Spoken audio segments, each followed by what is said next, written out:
दोस्तों, ईरान ने नेतन्याहू और डोनाल्ड ट्रंप के बीच जो साझेदारी थी उस साझेदारी को तोड़ दिया है और इसे ईरान के बड़े कामयाबी के रूप में देखा जा रहा है।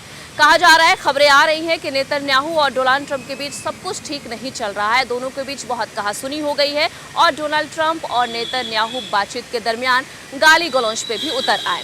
दरअसल लेबनान के अटैक को लेकर ईरान ने अपने तौर से साफ कर दिया है कि अगर आपने लेबनान पे अटैक करना बंद नहीं किया तो हमारे तरफ से बातचीत बंद हो जाएगी, और ईरान ने ऐसा किया भी। अमेरिका से ईरान ने पूरी तरीके से बातचीत बंद कर दी है, जिसकी वजह से जो डोनाल्ड ट्रंप है वो पूरी तरीके से दबाव में आ गए हैं। और दबाव में आकर कल जब डोनाल्ड ट्रंप की फोन पर बातचीत हुई नेतन्याहू से, तो दोनों के बीच जो साझेदारी बनती हुई दिख रही थी वो कहीं ना कहीं गड़बड़ हो गई है। दोनों के बीच कई बातों को लेकर कहासुनी हो गई और बाद में मामला गाली गलौज तक पहुंच गया। अब चलिए देखते हैं कि आखिर इससे जुड़ा हुआ पूरा मामला क्या है। क्लैश रिपोर्ट की अगर हम बात करें तो क्लैश रिपोर्ट ने भी ये लिखा है कि आज सुबह जब डोनाल्ड ट्रंप और नेतन्याहू के बीच बातचीत हुई, बातचीत के दरमियान उन दोनों के बीच मामला इतना ज़्यादा बढ़ता गया, विवाद का रूप लेता गया और दोनों एक दूसरे को गाली गलौज भी देने लगे। इस बीच में डोनाल्ड ट्रंप ने नेतन्याहू को ये तक कह दिया कि तुम्हें कोई नहीं जानता, तुम्हारी जो भी पहचान है वो मेरी वजह से है, तुम पूरी तरीके से पगला चुके हो, तुम्हें कोई भी पसंद नहीं करता है और तुम्हारी ही वजह से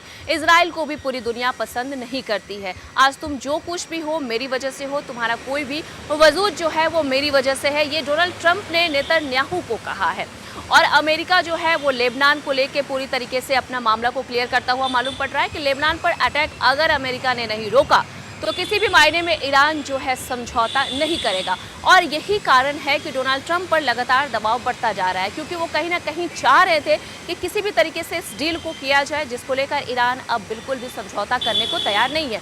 ईरान ने यहाँ तक कह दिया है कि ईरान ने यहाँ तक कह दिया है कि अब स्ट्रेट ऑफ हॉर्मुज हम नहीं खोलेंगे, जिसको लेकर ट्रंप की जो दबाव वाली नीति है वो बढ़ती जा रही है। ट्रंप पर बहुत ज़्यादा प्रेशर बनता जा रहा है और ट्रंप बिल्कुल अजीब सा बिहेव करने लगे हैं। ट्रंप कब क्या करेंगे नहीं करेंगे ये तो हम सभी जानते हैं कि कभी वो कुछ भी कर सकते हैं। तो फिलहाल मामला यही है कि ईरान हर तरीके से अपनी शर्तों पर खड़ा मालूम पड़ रहा है, वो वही कर रहा है जो वो चाहता है और अमेरिका को कहीं ना कहीं ईरान के सारे शर्तों को मानना पड़ रहा है। तो ये फिलहाल अभी की रिपोर्ट थी, जहां समझौते की बात हो रही थी वहां सब कुछ बिगड़ता हुआ नजर आ रहा है और नेतन्याहू और डोनाल्ड ट्रंप के बीच जिस साझेदारी की चर्चा खूब हो रही थी, जो उनकी बॉन्डिंग की खूब तारीफ हो रही थी, वो बॉन्ड कहीं ना कहीं टूटता हुआ नजर आ रहा है और वो बॉन्ड अब गाली गलौज में कन्वर्ट हो चुका है। तो ये है अभी रिसेंट की अपडेट जो हम आपको साझा कर रहे हैं। इस पर हमारी लगातार नज़र बनी हुई है, आगे जो भी अपडेट होगा हम आपको साझा करेंगे। आप TV45 देखते रहिए, मैं सृष्टि थी आपके साथ।